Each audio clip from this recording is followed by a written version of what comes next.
Well, the price is now down below $23 an ounce as I'm filming this, and if you want to know why the price is falling, how you could tell when it's probably going to be done falling, and what the forward indicating movers are for this, stay to the end. You'll know exactly what drove this to this point, what's coming next, and you can see not exactly where the price is going to go, but what direction the price is going to move at what points. There's some obvious things going on right now that nobody is mentioning, and I feel like you should probably know about this stuff, because this is why I draw that line in the sand at $25 an ounce. That's why I never bought over it, and that's why I'm stacking again right now. Everything's gonna make perfect sense to you if you do stay to the end.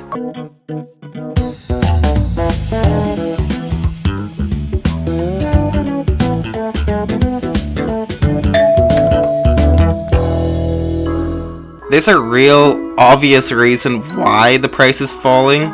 We're hearing about car manufacturing plants and stuff like that shutting down. We have a semiconductor shortage. That means we can't make all these microchips, things like that. We have a major chip shortage. What does that mean?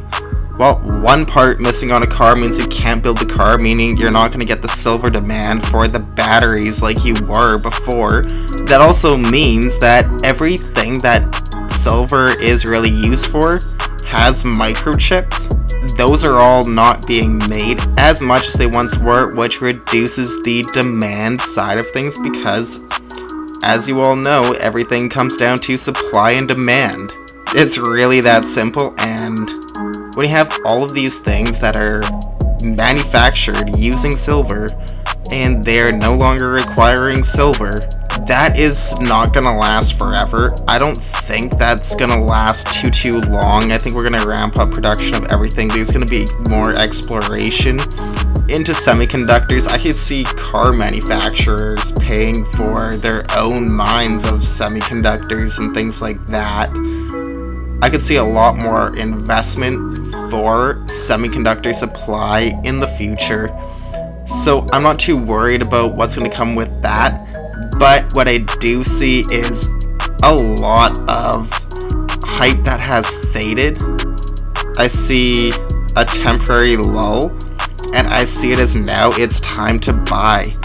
Why would you want to buy while the bull market? You buy before the bull market in the bear market while the price is low, and then like for me, I sold right as the silver squeeze was happening. The price touched over $30 an ounce US.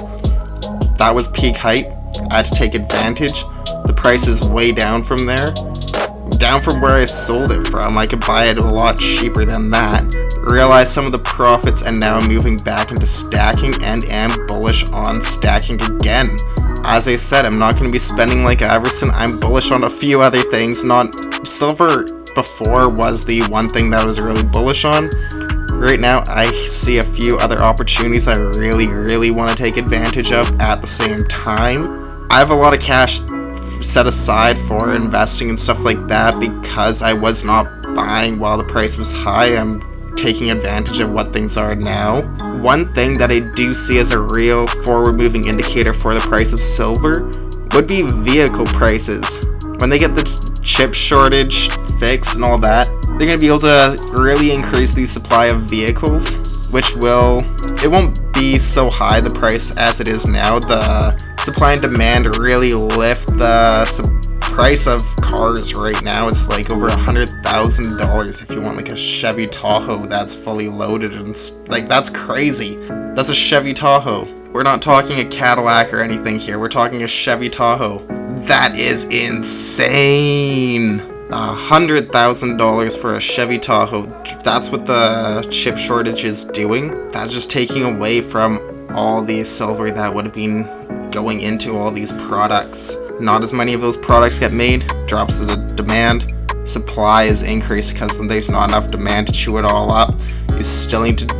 Silver is only a byproduct from mining other things.